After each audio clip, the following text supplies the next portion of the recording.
ఇదిగోండి బిర్యానీ వేయింది. హ్యాపీగా ఉంటాం. ఒక అవార్డు వస్తుంది. సరే friends lucky Harika biryani. Bye bye friends. Oil and this is biryani rice. ఇన్ని కలుపుతారు. దాని తర్వాత ఇప్పుడు క్యాప్సికమ్ వేయబోతున్నారు.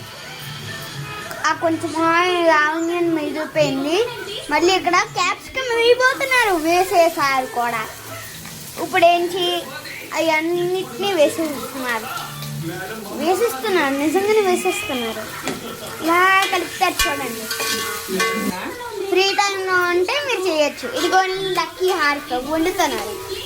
ఇప్పుడు ఏం చేయాలి బాగా సార్ ఇందులో ఫస్ట్ దాని తర్వాత ఎలాగ అవుతుంది. దీన్ని చూడండి. దీన్ని ఆ దాని పక్కన పెట్టుకోవాలి. అదిగో మా అమ్మాయి ఇది చూడండి. అలాగా ఇదిగో అయిపోతున్నారు చూడండి. ఆ ఇంగ్రీడియంట్ ఎలా వేస్తారో మీరే తెలుసుకోవాలి. అల్లం వెల్లుల్లి పేస్ట్ అయిపోయింది అంతే. మీరెవరైనా ఇలా చేయడం ఎవరైనా చెయ్యండి. నేనైతే చేసుకోండి. ఇందులో masala rice oil meal maker special recipe కలిపి మిక్స్ చేసి ఇందులో వేసుకోవాలి. కలిపి మిక్స్ చేసుకొని ఇందులో వేసుకోవాలి. ఇప్పుడు చెఫ్లా అయిపోతున్నారు. ఒకసారి ఇది అదేదో అనుకోకండి. అదేంటి మటన్ ఇదేదో అనుకోకండి. ఆ గిన్నెలో వేస్తారు.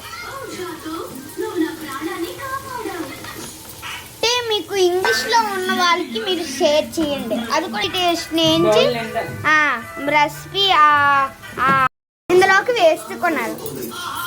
ఫ్రెండ్స్ నేనేం చిన్నక్కడ షేర్ చేసింది అదేంచి కొంచెం ఇదిగోండి సాల్ట్ వేస్తున్నారు.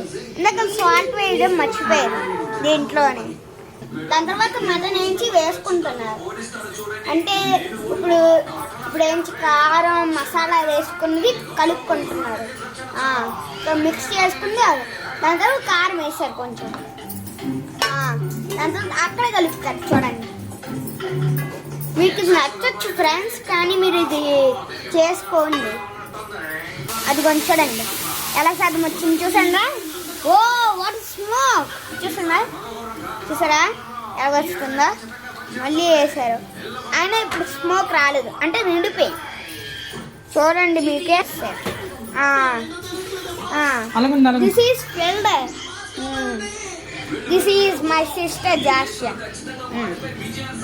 వాటర్ తీసుకొని ఆ బిర్యానీలోని వేసుకోవాలి. 4 బౌల్స్ అందులో వేసుకోవాలి. ఆ కళాయి నిండిపోతే ఇంకా ఇంగ్రీడియంట్ అయిపోయాయి. మీరేంటి ఫ్యాన్స్ లా లక్కీ హారిక ఓట్ అని చెప్పండి. అప్పుడు మీకే ఒక తెలుస్తుంది. ఇది కొంచెం కలుపుతుంది. I am studying 4th class.